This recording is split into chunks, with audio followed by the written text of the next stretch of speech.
Hey guys and girls, how's it going? And welcome to another mod spotlight with myself, Lewis. Hope you're brilliant, having yourself a great day as always. Today we're going to be looking at GenCreator by Vazkii. It's for Minecraft 1.7.2 and 10, and you can go and get your hands on it now. Yes. What this allows you to do is it allows you to make your own generating structures inside your game. So you can make your own dungeons, you can make your own castles, small villages and such, and you can also have them generate randomly in your Minecraft world. How cool is that? Yes.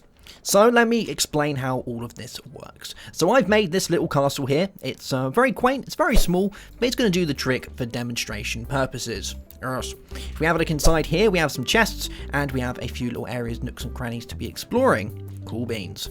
So the first thing that we're going to want to sort out is we're going to want to sort out the loot. Because when you go to dungeons and things like that, you're generally going to want to have some loot that's going to be worth your exploring time. Now there's a couple of ways to generate the loot inside the chests for yourself. Maybe you just want a chest that randomly generates dungeon loot.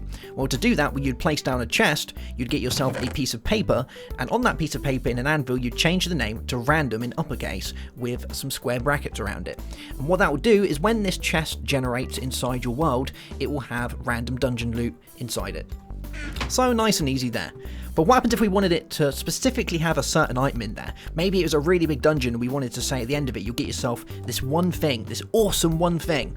Well, to do that, that's even easier. All we do is we place down a chest and we put the items that we want to generate in there. It's as easy as that. So I put a diamond pickaxe with unbreaking 3 on it, and that will generate in every one of these chests that generates inside every one of these castles that generates in our world. Nice and easy. Inside here, we've got an even better one. So this one has the randomized piece of paper in there, so we'll get random dungeon loot, but we're also going to get 64 blocks of diamond. Yes, what a find. Cool. So that's how we sort out our loot. We can have the random loot, we can have the specific loot, or we can have a little bit of both, depending on how you feel. Next, we're going to look at the mobs. So when you make yourself a dungeon, you're going to want some evil bad guys to spawn, aren't you? You're not going to want it to be easy. So to do that, there are a couple of ways that we can do it, and there's also a few modifiers and things that we can use for the mobs to make them a little bit different.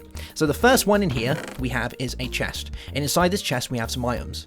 When this spawns in the world, this chest is going to disappear, and it's going to be replaced with the mob and the types of modifiers that we have inside the chest. So in this chest, in the top left, we have the mob. So we have a spawn egg, which is Brian. Brian is a zombie that's had his name changed to Brian in an anvil. Brian is going to be wearing some armor. So he's going to be wearing a creeper head, he's going to be wearing a load of diamond armor, and he's going to have a diamond sword. So he's going to be a pretty strong Brian the zombie. Yes. Now, obviously, the creeper head we can change for helmets and things, so we can have a diamond helmet or such, and that will work just fine. But you need to make sure the armor types and the weapon go on the second row, where the entity type goes on the top left, like that. Good stuff. So the next 3 items here are different types of modifiers. So to modify the health of the monster that's going to spawn, we use potatoes. So for every potato that we add, every 1 potato that we add, it adds 1 health point to the minion that spawns. So a regular zombie has 20 of the health points, so we've added 64 potatoes, so we're going to have 84 health points on Brian, our zombie. Pretty easy, right? The next one is a potion of invisibility. So we can add potions to our minions when they spawn. This zombie will spawn with a constant effect of invisibility until he dies, I guess. Yeah, pretty easy. Next, we have an emerald. So we've gave him all of this really cool stuff. Maybe we don't want all of that really cool stuff to fall into the hands of the adventurer. You know, maybe the adventurer is still in the iron stage and we don't want him to get loads of diamondy goodness. So we put an emerald here, and then it'll make sure that anything that we place down here as his wearable items will not drop on the ground. Obviously, if we take that out, then there's a chance of certain bits of armor and such dropping that the player can pick up. Good stuff. So there's Brian. Next one is going to be this one here. So in here, we're going to have a wither skeleton spawn that's going to have 1 health point, and it's going to be wearing pink of the armor with a wooden sword. So let me explain this. So we have, once again, the spawn egg in the top left, so we've got a skeleton. The modifier for skeletons, if you add a piece of coal, will turn it into a wither skeleton. Obviously, this only works with skeletons. And to decrease the health of minions, remember, to increase the health, we add a potato. To decrease, we add poisonous potatoes. So a skeleton or a wither skeleton in vanilla has 20 health points. If we give it 19 poisonous potatoes, it's only going to have 1 health point. So it's going to be a very weak wither skeleton. We've added the armor types down here like we did for Brian, except we've got some dyed leather armor, so just to show that you can use dyed different pieces, it doesn't have to be just regular leather. And we've given it a wooden sword. There we go. So that guy's going to spawn when this area spawns as well. Next up, we have a pretty special addition. This is the ability to make spider jockeys. How cool is that? So inside this chest, we have the minion that we want to be riding the spider. So I've put Sir Creeps-a-Lot. You can thank Vazkii for this one. I could not resist using this name. We have Sir Creeps-a-Lot, yes. And he's going to be riding a spider because he's a spider jockey. Now, to do that, we need to put a spider spawn egg down on the bottom row, so the third row. And that will mean that he's going to be riding a spider. Another little addition that we can use with creepers is we can add a nether star as an upgrade, and what this will do is it will make it a charged creeper. Now obviously this only works with creepers, just like the piece of coal only works with the spawned skeleton. We haven't added any additional health points or anything like that, so he's just going to be a generic, random Sir Creeps-a-Lot riding a spider. Nice and easy. Cool beans. So now we've got our enemy sorted. What happens if we wanted to make ourselves a nice village that has different villages in it? Well, we can do that as well. So inside here, we're going to have a villager spawn. Now, there's quite a few different options for villagers. It might look a little bit complicated, but it's actually very easy. So first things first, we need to put a villager spawn egg in the top left, like such, and that's going to be a villager. Then we add a piece of wall. Now, the wall defines what type of villager it's going to be. So for pink, we have a priest. For brown, we have a farmer. For white, we have a librarian. Black, we have a blacksmith, which is what we're going to have. And grey will give us a butcher. Yes. Then we add the health points, so we don't have to add these, but I've added 3 stacks of potato, so he's going to be a fairly strong villager. Now we're going to sort out the trades. So in the middle row, we put the items that he wants. On the bottom row, we put the items he's going to exchange those items for. So for 1 emerald, he's going to exchange for a note block. 4 emeralds, a music disc, a bit of snow. 7, he's going to exchange for 10 redstone lamps. A block of emerald will give us a wither skeleton skull. And 10 blocks of diamond will give us the sword of awesomeness. Yes, I'm breaking free and sharpness free. Now, like with this, you can see that we can do anything we like, so it doesn't have to be emeralds. We could exchange a poppy for 64 bits of iron. You can change it for whatever you like, and he will trade for those. So that's how we do our villagers. Pretty cool. Alrighty, so we've made all the bits that we need. We want this to spawn into our world, so how do we do that? Well, there's a couple of things that you need to remember before you export this. First is you need to go around, you need to make sure that you've opened every chest. It's just the way Minecraft works. So go around, make sure you've done all of this, like such. And between this time, don't go fiddling around in your inventory, otherwise it's going to mess it up as well. So now we're going to go to one point of our building. So we're going to go to the lower point down here, and we're going to push F10. The default button for using this is F10. You can change it inside your configuration. So that's going to do that. It's going to say bound point to 1.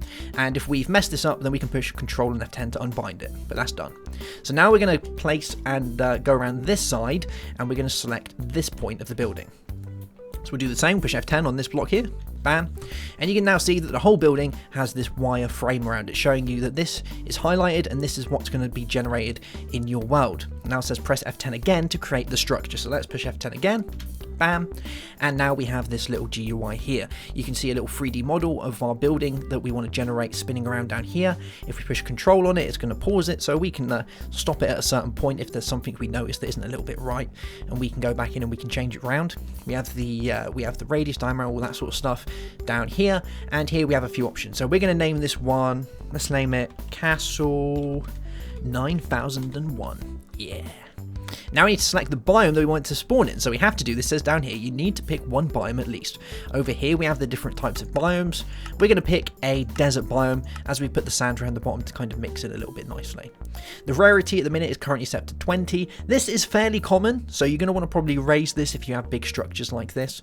So we can click the plus button to add one rarity or decrease it one at a time. If we shift and click it, we'll actually increase it in increments of 10 or decrease it the same. So we're going to put it up to say a rarity of 60, so it's pretty rare. Now we have a few options down here which are kind of cool.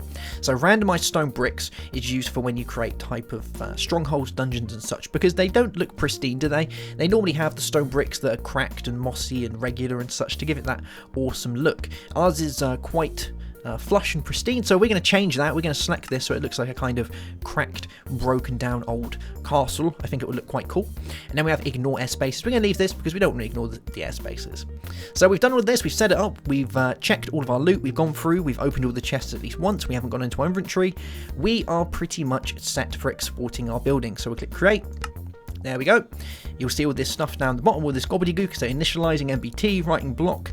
Once it said done, it will say it's been done in 7 milliseconds. So fairly fast. That was all written, and that's been saved into our configs folder under the name of castle9001.dat. So if you actually go into your Minecraft folder, configs, and you'll find that in there. The cool thing about that .dat file is if someone else also has the mod installed, you can actually take that .dat file, you can give it to them, they can pop it into their configs folder, and this will actually this will generate in their world as well. So that's pretty funky, right? So that's that. Let's go and see if we can find this in a random world. I shall see you in a sec. Alright, so we are here inside a random Minecraft seed. I found myself a desert and bam, here is our structure. Now the first thing to note is all of the blocks have changed, and that's because we changed the randomize of the bricks. So we've got the different types of mossy, we've got the cracked, we've got the stone. It looks pretty broken down, it looks pretty beaten up. I think it looks pretty nice. Let's have a look inside and see how our stuff has spawned. Oh yes. So firstly we had our randomized loot in this chest. We have randomized loot. So we have our randomized dungeon loot, we have our enchanted book, we have a music disc, cat, what did we get? We got Bane of Arthropods and Respiration, that's not bad. We even got a mana in a bottle. So I have got Botania installed, another mod by Vazkii, and that's just to show that things like this will spawn, so modded items can work in this as well, and that's going to do its thing. Over here we had our set item, so here is our diamond pickaxe of Unbreaking Free, and in here we had a bit of both. So we have our 64 blocks of diamond, nice. We have a enchanted book, which is not bad. We've got another music disc and bits, and we've got a mana steel ingot from Botania, so pretty cool stuff. One thing to note is most modded blocks will work in this, so you can use different modded blocks, that's fine. But some might not work, so it's kind of a hit and miss, so you have to have a little play around with it, but most of them should work. Now let's have a look at our mob, shall we? So we have Brian, our zombie here. He has a creeper head on. He's invisible, you can't see his arms, and he's wearing a full set of diamond armor. We have Skeleton here, our wither skeleton, with 1 health point. He's a pretty weak guy. He's wearing pink armor, but no pink pants, because I don't think skeletons really need pants, and a wooden sword. What a guy. And in here we have Sir Creeps-a-Lot, our creeper jockey. Look at him in there doing his thing. And over here we have our villager, our blacksmith villager. Let's see what he is trading. And he should be trading all the things that we set. So 1 emerald for a note block, yeah. 4 for some style, good stuff. 7 for 10 redstone lamps. A block of emerald for a wither skeleton skull. And 10 blocks of diamond for the sword of awesomeness. Yes, let's take this sword of awesomeness. Whoop whoop, there we go. And obviously we gave these guys a fairly decent amount of health, so Brian has quite a bit of health, he's pretty good, so we can beat on him. And remember, we gave him an emerald, so he won't drop any of the awesome bits and bobs that we gave him, so you won't be getting your hands on any of that armor today, I'm afraid. We have our wither skeleton with barely any health, so he can take a couple of shots and he's going down. And then we have our jockey in here who doesn't really, we didn't give him any extra health or any decrease in health, he's just the regular amount. Can we get that spider? Come here, come here, come here. There we go. Good stuff. Alright guys, well that's pretty much that for this mod spotlight. We've looked at how to make our structures, how to sort out the loots, how to sort out the different types of enemies, villagers and such inside our generating structures, and you can see that it's generated inside the area, the biome that I asked it to generate in, and the different block types and such. Oh yes. Alrighty guys, so that's pretty much that. A couple other things to note is you can't use double chests, because double chests do kind of play up a little bit, so keep to single chests, that's an easy one. And make sure that you go around, open all your chests first, and don't mess around in your inventory before you export your design and save it so that it loads into your world. There we go. You can also use things like NEI. So NEI has custom spawners in it. You can use custom spawners, so you can use those perfectly fine. Those will all work, so you can place those in there and they'll spawn things and such. So you can have big dungeons with many mobs. That can be done. You can hide the spawners under the ground and they'll all pop out and terrorize everything. That will work just fine. And like I said, you can use pretty much most modded blocks. Yes. Alright guys, well that is that for today. I hope you've enjoyed this mod spotlight on GenCreator by Vazkii for Minecraft 1.7.2 and 10. I'll leave a link in the description section for you to go download and check it out yourself. And if you'd like to go and support Vazkii directly, I'll also leave a link for her Patreon account where you can go and get yourself some cool rewards and such. Yes. Alright guys, I'll see you soon. Have yourself a great day. Have a good one as always. And goodbye.